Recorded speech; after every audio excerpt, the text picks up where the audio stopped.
نحمده ونصلي على رسوله الكريم أما بعد فأعوذ بالله من الشيطان الرجيم بسم الله الرحمن الرحيم لئن شكرتم لأزيدنكم ولئن كفرتم إن عذابي لشديد صدق اللہ العظیم۔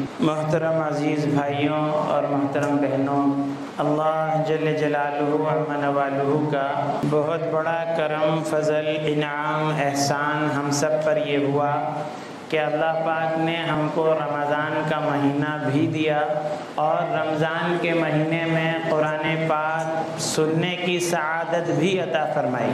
اس لیے کہ بعض اگر آپ دیکھیں تو پچھلے سال بہت سارے لوگ ایسے تھے جو ہمارے درمیان تھے اور آج ہمارے درمیان نہیں ہیں، اور بہت سارے لوگ ایسے بھی ہیں کہ جو حیات تو ہیں لیکن اس قابل نہیں ہیں کہ وہ تراویح پڑھ سکیں، ہاسپٹلوں میں ہیں، بیمار ہیں، صحت کے مسائل ہیں، اور بہت سارے ایسے بھی ہیں جو ہٹے کٹے ہیں، صحت کا پرابلم بھی نہیں ہے لیکن چبوتروں پر اور ہوٹلوں پر وقت گزار رہے ہیں اور انہوں نے قرآن نہیں سنا۔ تو اللہ پاک فرماتے ہیں ہمارا ضابطہ اور قانون یہ ہے کہ جو شکر کرتا ہے ہم اس کی نعمتوں کو بڑھاتے ہیں، اور جو ناشکری کرتا ہے ہم اس کی نعمتوں کو چھین لیا کرتے ہیں۔ تو اس پر تو اللہ کا بے پناہ شکر ادا ہو کہ اللہ پاک نے ہم کو رمضان کا مہینہ بھی دیا، صحت کے ساتھ بھی دیا، اور قرآن کے سننے کی توفیق بھی عطا فرمائی۔ یہ اللہ کا بڑا کرم ہے، اس لیے کہ قرآن وہ کتاب ہے جو دستور حیات ہے، جو ہماری زندگی میں انقلاب برپا کرنے والی کتاب ہے، جو زندگی گزارنے کا دستور ہے، جو کھرے اور کھوٹے میں، اچھے اور برے میں، حق اور باطل میں فرق کرنے والی چیز ہے، جو انسانیت کے پتھر دل کو نرم کر کے موم کرنے والی چیز ہے۔ یہ قرآن میں وہ تاثیر ہے کہ جب یہ کلام انسانوں کے کانوں میں پڑتا ہے تو ایسے پتھر دل جو یہ کہیں کہ ہم پہاڑوں پہ سے چھلانگ لگا دیں گے اور ہم جو ہے سمندر میں ڈوب جائیں گے لیکن ایمان نہیں لائیں گے، جب یہ قرآنی کلام ان کے کانوں کے اندر بھی جاتا ہے ان کی دل کی دنیا بھی بدل کے رکھ دیتا۔ تو ایسا پاک کلام، ایسا بہترین کلام، ایسا زبردست کلام اللہ پاک نے ہم سب کو اپنے فضل سے سننے کی توفیق عطا فرمائی۔ اس میں ہمارا کوئی کمال نہیں ہے، یہ اللہ کے کرم کا صدقہ ہے، میری طلب بھی انہی کے کرم کا صدقہ ہے۔ قدم اٹھتے نہیں اٹھائے جاتے ہیں، وہ جن کو توفیق دیتے ہیں اسی کو توفیق ملتی ہے، ہر ایک کے بس کی بات نہیں ہے۔ ایک باندی کے بارے میں لکھا ہے کہ وہ تہجد میں اٹھتی اور اللہ کے سامنے دعا کرتی اور مناجات کرتی اور یوں کہتی، اے اللہ تجھے مجھ سے محبت رکھنے کی قسم، اے اللہ تجھے مجھ سے محبت رکھنے کی قسم۔ تو آقا نے سنا تو یہ کہا، اے لونڈی یہ کیا کہہ رہی ہے؟ تو وہ لونڈی کیا جواب دیتی ہے کہ اگر اللہ کو مجھ سے محبت نہ ہوتی تو مجھے یوں نہ اٹھاتا اور تمہیں یوں نہ سلاتا۔ تو مطلب جو عبادت، جو عمل کی توفیق ہمیں مل جائے یہ اللہ کے فضل ہی سے ہے، اللہ کے کرم ہی سے ہے، ہمارا اس میں کوئی کمال نہیں ہے، ہمارا کوئی اس میں بڑی بات نہیں ہے کہ ہم نے یہ کر لیا۔ اللہ نے کرم کیا، اللہ نے توفیق دی، اللہ نے ہدایت دی تو ہم یہ کام کر سکے۔ تو یہ ختم قرآن کا موقع ہے، کیونکہ آواز ساتھ نہیں دے رہی ہے اور ہمارے استاد محترم بڑے بڑے لوگ یہاں موجود ہیں تو ان کے سامنے لب کشائی کرنا بالکل مناسب نہیں ہے، لیکن بس اتنا عرض کر دوں کہ یہ رمضان کا مہینہ اللہ پاک نے ہم سب کو مرحمت فرمایا ہے اور یہ قرآن کے سننے کی اللہ نے ہم سب کو توفیق عطا فرمائی ہے۔ تو قرآن کا حق یہ ہے کہ اس پر ایمان لایا جائے، اس کی تلاوت کی جائے، اس کو سیکھا جائے، اس کو پھیلایا جائے، اس کی باتوں پر عمل کیا جائے، اس کو سمجھنے کی کوشش کی جائے، اس کو سکھانے والوں کو محبت کی نظر سے دیکھا جائے، اور کم سے کم اس بات کی کوشش کی جائے کہ ہمارے گھرانے میں، ہمارے خاندان میں کوئی نہ کوئی ایک حافظ ضرور بن جائے۔ ہم یہ چاہتے ہیں کہ ہمارے خاندان کا فیملی ڈاکٹر ہو، ہم یہ چاہتے ہیں کہ ہمارے خاندان کا فیملی انجینئر ہو، ہم یہ چاہتے ہیں کہ ہمارے خاندان کا فیملی وکیل ہو۔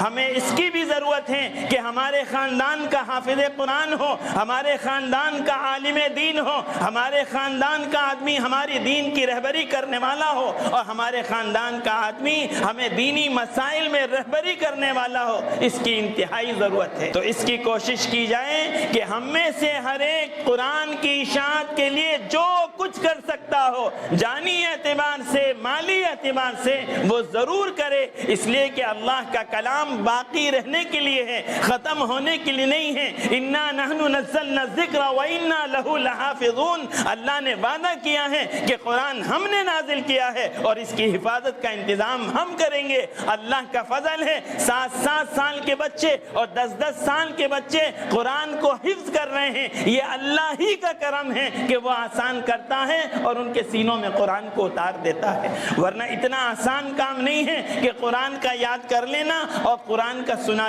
اس لیے کہ اتنا بڑا کلام جس کو پتھروں پر اور پہاڑوں پہ اتارا جاتا تو وہ بھی ریزہ ریزہ ہو جاتا، ایسے کلام کو سنانے کی اللہ سعادت دے دیں، اس سے بڑی بات کیا ہو سکتی۔ تو اس لیے قرآن تو ہم نے سن لیا ہے، اب قرآن کا حق ہے۔ حق یہ ہے کہ قرآن طاقوں میں سجانے کے لیے نہیں ہے، قرآن اگربتی لگانے کے لیے نہیں ہے، قرآن مقدمہ جیتنے کے لیے، ختم قرآن کرانے کے لیے نہیں ہے، قرآن اپنی دکان میں اور گھر میں برکت کے لیے مدرسے کے 10 بچوں کو بلا کر ختم قرآن کرنے کے لیے نہیں ہے، بلکہ قرآن اس کے لیے ہے کہ اس کا ایک ایک لفظ دل کے اندر بسایا جائے، اس کی ایک ایک آیت کو سمجھا جائے اور اس کے اوپر عمل کیا جائے، اس کی اشاعت کی جائے، اس کو پھیلایا جائے، اس پر عمل کیا جائے۔ اور جو لوگ قرآن کے سلسلے میں محنت کر رہے ہیں اور قرآن کی تعلیمات کو عام کر رہے ہیں اور مدارس اور مکاتب کی شکل میں اپنے جال بچھا رہے ہیں، ان کو حقیر نگاہوں سے نہ دیکھا جائے بلکہ ان سے محبت کی جائے، ان کی ضرورتوں کا خیال کیا جائے اور اپنے خاندان میں اور اپنی اولادوں میں اس کی کوشش کی جائے کہ ایک نہ ایک کم سے کم حافظ بن جائے۔ اس لیے کہ ڈاکٹر کے بارے میں کوئی فضیلت نہیں ہے کہ اگر تم نے اپنے بچے کو ڈاکٹر بنا دیا تو تمہارے ساتھ یہ معاملہ ہوگا، اور انجینئر بنا دیا تو یہ ہوگا، اور وکیل بنا دیا تو یہ ہوگا۔ اس کا مطلب یہ بالکل نہیں ہے کہ آپ اپنے بچے کو ڈاکٹر نہ بنائیں، انجینئر نہ بنائیں، وکیل نہ بنائیں، ضرور بنائیں، مگر سب سے پہلے اس کو مسلمان بنائیں، انسان بنائیں، ایمان والا بنائیں، قرآن والا بنائیں، قرآن کا حامل بنائیں، قرآن کا پڑھنے اور سمجھنے والا بنائیں۔ اس کے بارے میں اللہ پاک نے فرمایا کہ جو اپنی اولاد کو حفظ قرآن کرائے گا تو پھر کل میدان محشر میں اللہ اس کا اکرام فرمائیں گے اور حافظ کے ماں باپ کو ایک ایسا تاج پہنائیں گے جس کی روشنی 14ویں چاند سے زیادہ ہوگی، اور وہ بیٹے سے اللہ کہیں گے بیٹا قرآن کی آیت پڑھتا جا، اور بیٹا قرآن کی آیت پڑھے گا اور باپ کا ایک درجہ بلند ہوتا چلا جائے۔ تو یہ قرآن سے ہماری محبت، یہ قرآن سے ہمارا لگاؤ، یہ قرآن کو سیکھنے کا ہمارے اندر جذبہ اور یہ قرآنی تعلیمات کو عام کرنے کی فکر ہم میں سے ہر ایک کو کرنی چاہیے۔ پہلی بات تو یہ۔ دوسری بات یہ ہے کہ اللہ پاک نے رمضان کا مبارک مہینہ دوبارہ ہم سب کو عطا فرمایا۔ آپ اگر نگاہ اٹھا کے دیکھیں تو بہت سارے لوگ آپ کو ایسے ملیں گے جو پچھلے رمضان میں تھے، اس رمضان میں نہیں، اور ہم میں سے نہیں معلوم کہ کتنوں کے کفن کا کپڑا بازار میں آ چکا ہے۔ لوگ شادی میں، لوگ تفریح میں، لوگ مزوں میں لگے ہوئے ہیں اور ان کے کفن کا کپڑا بازار میں آ چکا ہے اور ان کے مرنے کا فیصلہ اللہ کی بارگاہ میں ہو چکا ہے۔ تو نہیں معلوم اگلا سال ملے نہ ملے، امید اچھی رکھنا چاہیے، عمر درازی کی دعا کرتے رہنا چاہیے، لیکن ڈرتے بھی رہنا چاہیے۔ ایمان، امید اور خوف کے درمیان ہے، نہ معلوم اگلے سال رمضان ملا نہ ملے۔ اس لیے جو عبادت مل جائے، جو نماز مل جائے، جو تلاوت مل جائے، جو تسبیح مل جائے، جو دین کا کام مل جائے، اس کو اپنی زندگی کا آخری سمجھنا چاہیے کہ نہ معلوم اگلی بار پھر مجھے یہ ملے نا۔ تو یہ رمضان کی قدردانی۔ قرآن کی قدردانی تو میں نے بتا دی کہ کیا کرنا ہے، اس پر ایمان لانا ہے، اس کی تلاوت کرنا ہے، اس کو سیکھنے کا اہتمام کرنا ہے، اس پر عمل کرنا ہے، اس کی اشاعت کی فکر کرنی ہے، اور جو اس کی اشاعت کر رہے ہیں ان کو حقیر نگاہوں سے نہ دیکھتے ہوئے ان کی مدد کرنے کا انتظام کرنا ہے۔ رمضان کی قدر کیا ہے؟ رمضان کی قدر یہ ہے کہ کسی بھی طریقے سے کچھ بھی کر دھر کر رو دھو کر اپنے رب کو راضی کر لینا ہے۔ کوئی عمل ہمارا ایسا نہ ہو، کوئی کام ایسا نہ ہو جو اللہ کے غضب کو اور غصے کو بھڑکاتا ہو، بلکہ اللہ کے نبی صلی اللہ علیہ وسلم نے حضرت جبرائیل کی بد دعا پر آمین کہا ہے۔ ایک حدیث میں ہے، پوری حدیث ابھی نہیں سناؤں گا، ٹائم زیادہ ہو جائے گا۔ اللہ کے نبی صلی اللہ علیہ وسلم نے ممبر کے ایک درجے پر قدم رکھا اور فرمایا آمین، پھر دوسرے درجے پر قدم رکھا، پھر فرمایا آمین، اور پھر تیسرے درجے پر رکھا، پھر فرمایا آمین۔ اس میں ایک دعا یہ ہے کہ اللہ کے نبی صلی اللہ علیہ وسلم نے جب صحابہ نے پوچھا کہ آج ایک عجیب بات ہم نے دیکھی ہے، کیا تھی؟ تو فرمایا جبرائیل علیہ السلام آئے تھے اور انہوں نے یہ بد دعا دی تھی۔ اس میں ایک بد دعا یہ ہے، ہلاک ہو جائے وہ شخص جو رمضان کا مبارک مہینہ پائے اور پھر بھی اپنی مغفرت نہ کرا لے۔ اس سے بڑا بد نصیب کوئی ہوگا؟ اس سے بڑا نامراد کوئی ہوگا؟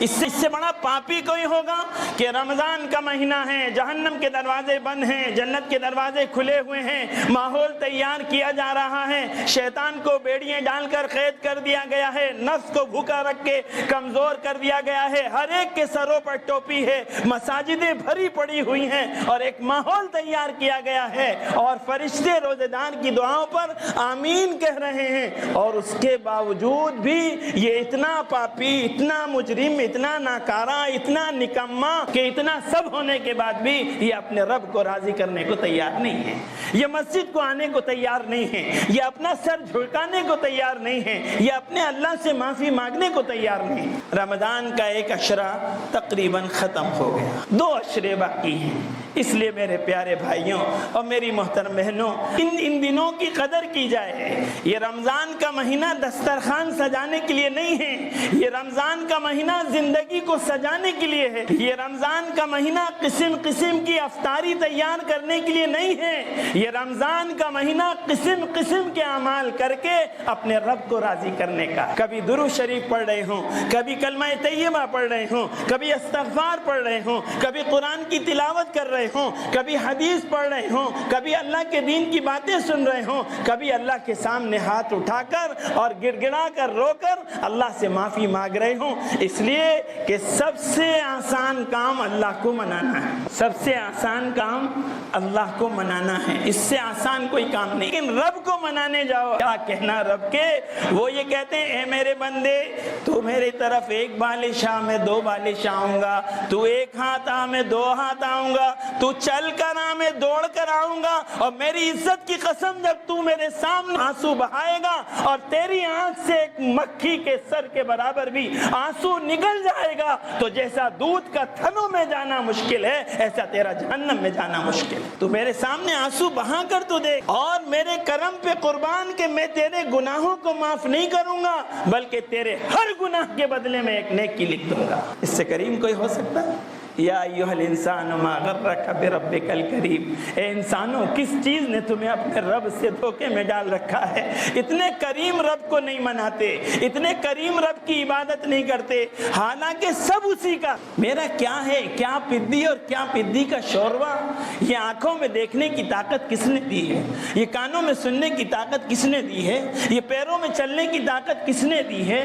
یہ ہاتھوں میں پکڑنے کی طاقت کس نے دی ہے؟ یہ زمین کس نے تھامی ہے؟ یہ آسمان کس نے تھاما ہے؟ کون کھلاتا ہے؟ کون ہضم کراتا ہے؟ کون سانسیں چلاتا ہے؟ کس کا کنٹرول ہمارے اوپر ہے؟ اس اللہ کو نہیں مانا، اس اللہ کو نہیں ماننا، اس اللہ کی طاقت کو تسلیم نہیں کرنا، اس اللہ پر بھروسہ نہیں کرنا، اس اللہ سے امید نہیں لگانا، اس اللہ کو راضی نہیں کرنا، تو جائیں گے کہاں؟ اب تو گھبرا کے یہ کہتے ہیں کہ مر جائیں گے، اور مر کر بھی چین نہ آیا تو کدھر جائیں گے؟ ایک دن مرنا ہے، اللہ کے سامنے حاضر ہونا ہے، زندگی کا حساب دینا ہے۔ کسی سے آدمی کچھ بھی چھپا لے، اللہ سے نہیں چھپا سکتا۔ لا یغادر صغیرۃ ولا کبیرۃ الا احصاها ووجدوا ما عملوا حاضرا۔ کہ جو کچھ اس نے عمل کیے ہیں، مجمع میں، اکیلے میں، تنہائی میں، دوستوں میں، گھر میں، باہر میں، مارکیٹ میں، منڈیوں میں، جہاں جب جو عمل اس نے کیے ہیں، جیسے آج ویڈیو فلم بنتی ہے شادی میں اور بعد میں بیٹھ کے لوگ دیکھتے ہیں کہ نانی ہنس رہی ہیں، نانا کھجا رہے ہیں، چاچا بوٹی چبا رہے ہیں، ایسے ہی اللہ کی عزت کی قسم اللہ پاک فرمائیں گے اقرا کتابک کفا بنفسک اليوم علیک حسیبا، یہ دیکھ تیری زندگی کی کتاب، میرا کھایا، میرا پانی پیا، میری زمین پر جیا، میری دی ہوئی نعمتوں کو استعمال کیا اور میرے ساتھ بغاوت، میرے ساتھ غداری، میری نافرمانی، میرے حکموں کو توڑنا، میرے کھا کر میرے خلاف کام کرنا، اب بتا تیرے ساتھ کیا کیا جائے، آج تو اپنا حساب خود کر لے۔ اس لیے میرے بھائیوں، حضرت علی رضی اللہ تعالیٰ عنہ فرماتے ہیں کہ اگر اللہ کو معاف کرنے کا ارادہ نہ ہوتا تو وہ رمضان کا مہینہ نہیں دیتے۔ اللہ چاہتے ہیں ہر ایک کو معاف کرنا، بڑے محبت کرنے والے، بڑے شفیق اور مہربان وہ اللہ نے ہم سب کو رمضان کا مہینہ اپنی مغفرت اور بخشش کرانے کے لیے دیا ہے۔ انسان ہیں، بشر ہیں، غلطی ہو جاتی ہے، گناہ ہو جاتے ہیں، نادانی سے پہلے تو خطا کرتے ہیں، ہٹ کر اور بھی برا کرتے ہیں۔ جب تم سے کوئی گناہ ہو جائے توبہ کر لو، میلے کپڑے کو دھو لیا کرتے۔ اس دل پر خدا کی رحمت ہوتی ہے جس دل کی یہ حالت ہوتی ہے، ایک بار خطا ہوتی ہے 100 بار ندامت ہوتی ہے۔ اس لیے اپنی زندگیوں کو پاک اور صاف بنانا ہے، اپنی زندگیوں میں اللہ کے احکامات اور نبی رحمت صلی اللہ علیہ وسلم کی سنتوں کو لانا ہے، اپنے اللہ سے اچھی امید لگانا ہے اور اپنے اللہ ہی پر بھروسہ کرنا ہے، اپنے اللہ ہی سے مدد مانگنا ہے،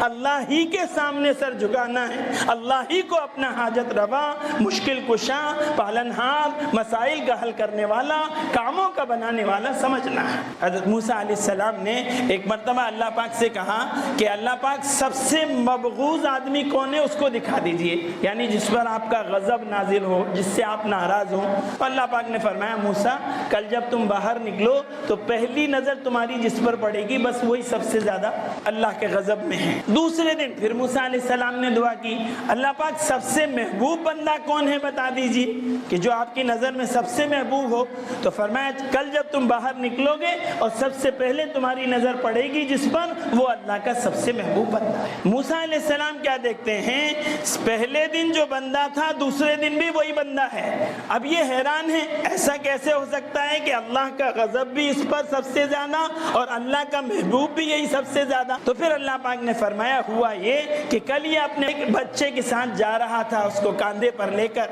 اس کے بچے نے سوال کیا ابا جان سب سے بڑی چیز کیا ہے؟ تو انہوں نے کہا پہاڑ، یہ جو نظر آ رہا ہے اتنا بڑا پہاڑ یہ سب سے بڑا۔ پھر اس کے بعد تھوڑا آگے چلے تو بچے نے پھر سوال کیا اور یہ کہا ابا جان پہاڑ سے بڑی بھی کوئی چیز ہے؟ تو کہا یہ سمندر جو پھیلا ہوا ہے پتہ نہیں کہاں سے کہاں تک، یہ اس سے بڑا ہے۔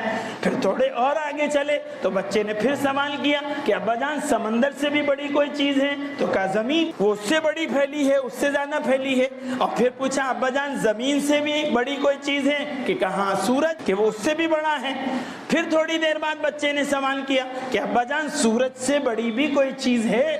تو کہا ہاں ہے، اور نیچے نگاہ اٹھائی، آنکھوں سے آنسو جاری ہو گئے اور کہا تیرے ابا کے گناہ اس سورج سے بھی زیادہ ہے۔ پھر اس کے بعد بچے نے پھر سوال کیا کہ ابا جان یہ بتائیے کہ آپ کے گناہ سے بھی بڑی کوئی چیز ہے؟ کہ ہاں ہے، میرے گناہ سے بڑی اللہ کی رحمت ہے، اللہ کی رحمت میرے گناہوں سے بہت زیادہ ہے۔ اللہ کو اس پر ترس آیا اور اللہ نے اس کو اپنے محبوب بندوں میں شامل کر لیا۔